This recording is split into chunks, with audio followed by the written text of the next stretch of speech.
Hello, people, and welcome to D&Z TV, where we give you up-to-date information of everything happening in the royal family and the ooni of Ife's palace. So, we are here again with something nice, something different, something juicy for your viewing pleasure.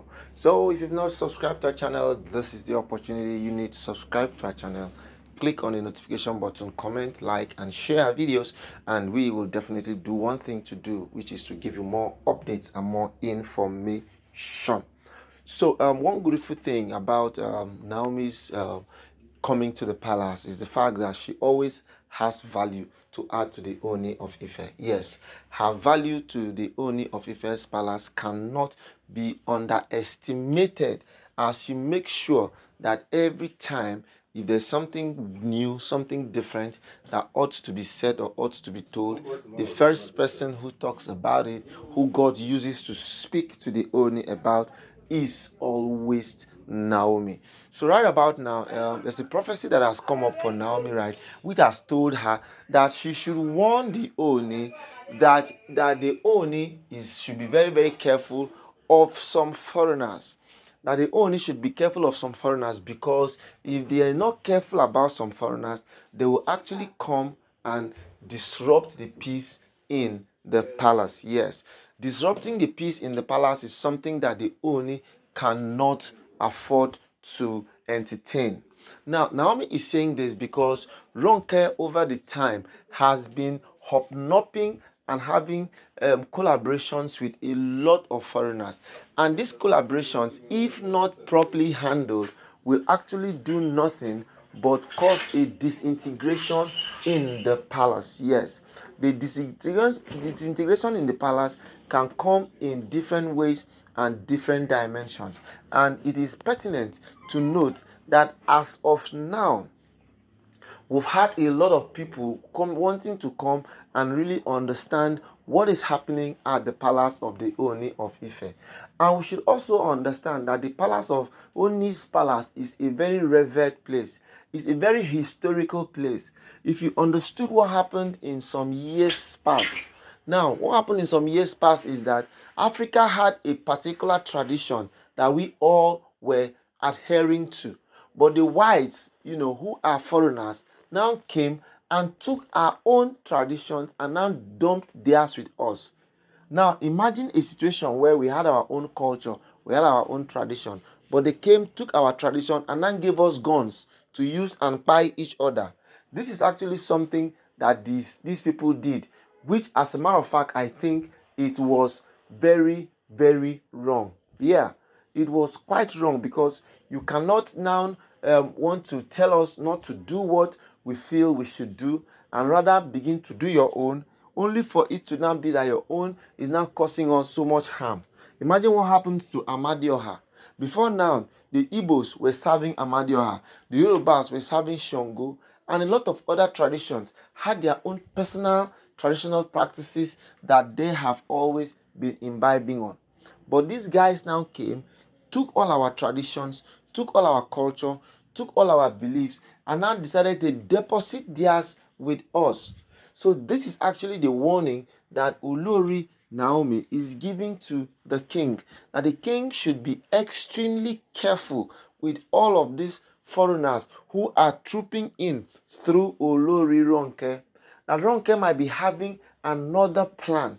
These people, the truth about the matter is everybody in the palace is actually a suspect. Yeah, everybody is a suspect, because everybody is trying to outsmart each other. Everybody is trying to do something that will put them on a different pedestal from other people. And if they consistently if they consistently continue to anchor in these levels and in these dimensions like this, then it is actually going to be pretty difficult for them to see how they can navigate to point Z. Now, navigating to point Z now is something that everybody is trying to hold on to. Everybody wants to see how they can remain relevant. Everybody is trying to see how they can remain truthful to the cause. And don't also forget, all of these people all have children that are growing up. Have you been able to think, to imagine, to understand what these kids at the end of the day are going to receive. How would they look like when they grow up tomorrow and now begin to find out that, okay, their parents were doing this, their parents were doing that. So many things have been said, so many things have happened, so many things have been activated that has to do with all of these people in the palace. So it is very, very, very important to note that the foreigners who are actually coming to Ile-Ife will actually do nothing but bring sorrow to the palace. And it now behoves on the ooni to see that he curtails all of these excesses, because the excesses are becoming too much. Imagine somebody like Ashley. Ashley has consistently been going to UK. Each time she goes to UK and comes back, she must definitely come with one foreigner. These are all the foreigners that are causing problems in the palace. They are bringing strange traditions. They are bringing strange beliefs. They are bringing strange culture. They are bringing strange things that people cannot even comprehend. They are going as far as even bringing strange food into the palace. And when all these things begin to come and mix up with the peace that has always been in the palace, we have nothing but chaos. And this is the chaos that nobody actually wants to talk about. Nobody wants to have a hand in it, because each time that we try not to talk about it, somehow we still see ourselves talking about it. Times have passed, times have changed, things are happening differently. But guess what? The more we try not to talk about them, the more we see ourselves talking about them. And Miriam, as a matter of fact, has also been very instrumental, because that one alone, she's just an embodiment of jazz. Everything about Miriam is jazz. In fact, from when she wakes up until when she sleeps, she's just thinking about how to harm someone, If not for the fact that Naomi is actually very powerful, Naomi is actually very spiritual. Naomi could have been a quite something now. But guess what? They said that the one with God is majority. Naomi has consistently covered herself with goodness and God in her heart. That is why no matter how they try, no matter what they do, they cannot hold her. They can only struggle, they can only strive, they can only put pressure, they can only try, as a matter of fact. But guess what? There's this traditional colloquial saying that says, God passed them.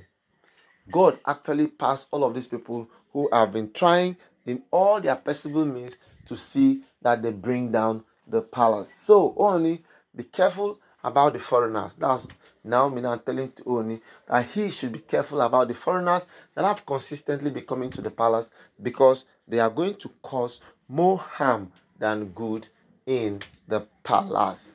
Alright, people, this is where we'll be stopping this video till we come your way again. I remain D and Z TV. Do well to subscribe to our channel, click on the notification button, comment, like, and share our videos. I will continue to give you more up-to-date information of everything happening in the palace. Thank you and bye-bye.